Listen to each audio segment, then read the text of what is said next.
ஒன்றிய அரசை பொறுத்தவரை ஒன்று நீங்கள் கட்டடம் கட்டுவதற்கு வீடு கட்டுவதற்கு கடன் வாங்கினால் அந்த கடனுக்கு வட்டி 7.5% தான். நீங்கள் வாகனம் வாங்குவதற்கு கார் வாங்குவதற்கு கடன் வாங்கினால் அந்த கடனுக்கு வட்டி 8% தான்.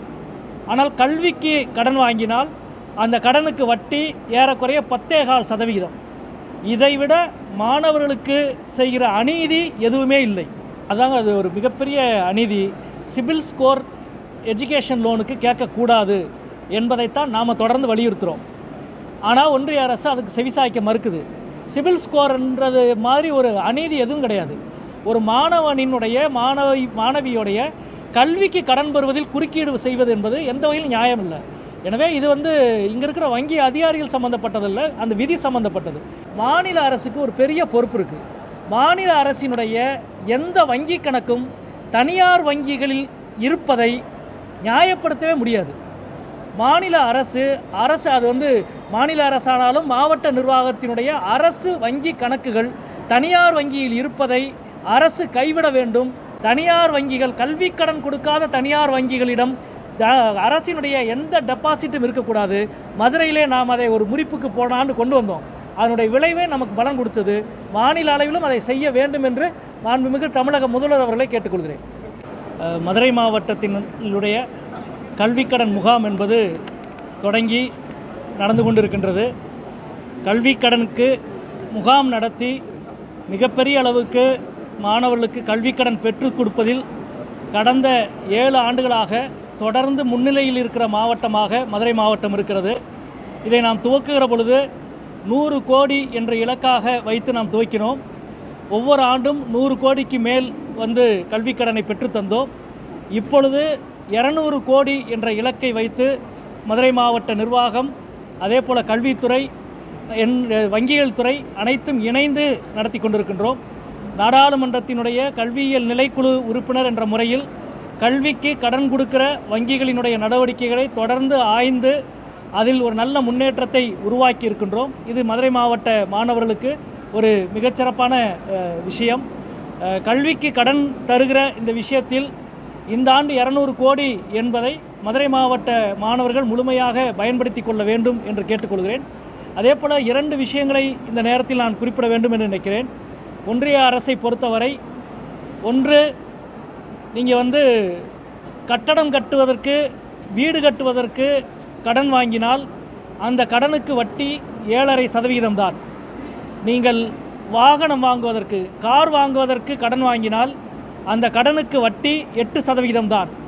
ஆனால் கல்விக்கு கடன் வாங்கினால் அந்த கடனுக்கு வட்டி ஏறக்குறைய 10.25%. இதைவிட மாணவர்களுக்கு செய்கிற அநீதி எதுவுமே இல்லை. இதை பலமுறை ஒன்றிய நிதியமைச்சரிடம் நாங்கள் எடுத்து சொல்லிவிட்டோம், ஒன்றிய அரசிடம் எடுத்து சொல்லிவிட்டோம்.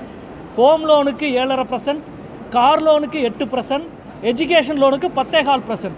இதைவிட இந்திய மாணவர்களுக்கு இழைக்கப்படுகிற அநீதி எதுவும் இல்லை. இந்த அநீதி கைவிடப்பட வேண்டும் என்பதும், அதே போல் எஜுகேஷன் லோனுக்கு அடிப்படையாக எந்த தடையும் இல்லாத விஷயங்களை உருவாக்க வேண்டும் என்பதையும் இன்றைக்கு மீண்டும் உங்களிடம் நான் வலியுறுத்தி சொல்ல கடமைப்பட்டிருக்கிறேன்.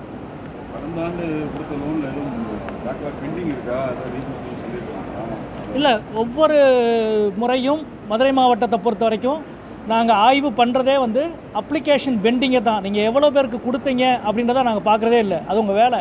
கொடுக்காமல் ஏன் நிறுத்தியிருக்கிறீங்க அப்படின்றத பார்க்குறோம். குறிப்பாக ஸ்கில் ஸ்கோர் ஆனாலும் சரி, வேறு காரணங்களானாலும் சரி, கொடுக்காமல் இருப்பதை நிறுத்தக்கூடாது என்பதைத்தான் நாங்கள் தொடர்ந்து ஆய்வு செய்கிறோம். இந்த ஆண்டும் ஏறக்குறைய எனக்கு தெரிந்து விண்ணப்பத்தில் 80% மேல் கல்விக்கடன் கொடுத்த மாவட்டமாக மதுரை மாவட்டம் இருக்கும் என்று நான் நம்புகிறேன்.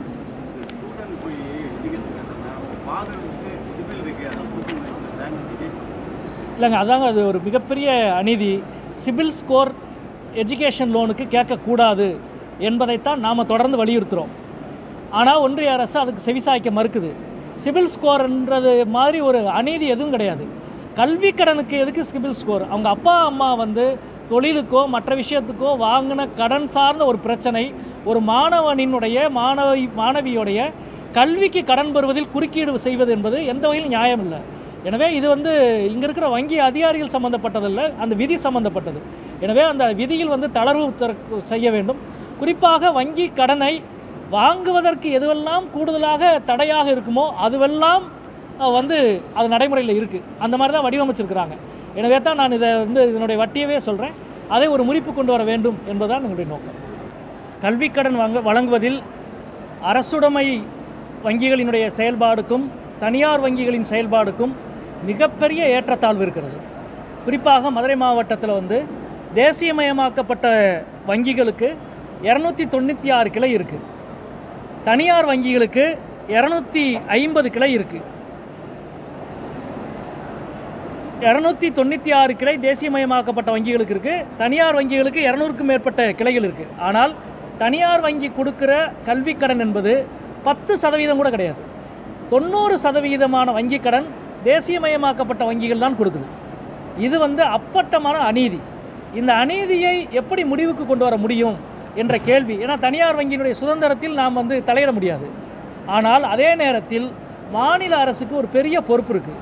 மாநில அரசினுடைய எந்த வங்கி கணக்கும் தனியார் வங்கிகளில் இருப்பதை நியாயப்படுத்தவே முடியாது.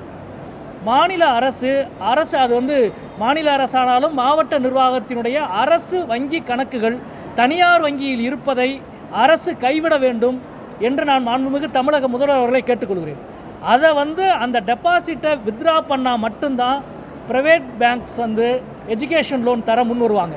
இல்லை என்றால் அரசினுடைய நிதி முழுக்க தனியார் வங்கியின் மூலம் செயல்படுத்தப்படும். ஆனால் மாணவர்களுக்கு கல்வி கடன் கொடுப்பது பூரா வந்து தேசியமயமாக்கப்பட்ட வங்கியாக இருக்கிறது. இந்த முரண் தீர்க்கப்பட வேண்டும்.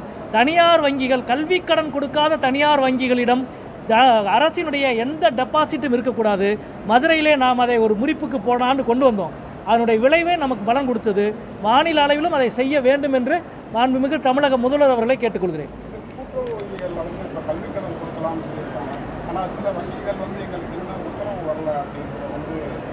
அதில் கொஞ்சம் நடைமுறை சார்ந்த உத்தரவுகள் வந்து சேர வேண்டியிருக்கு.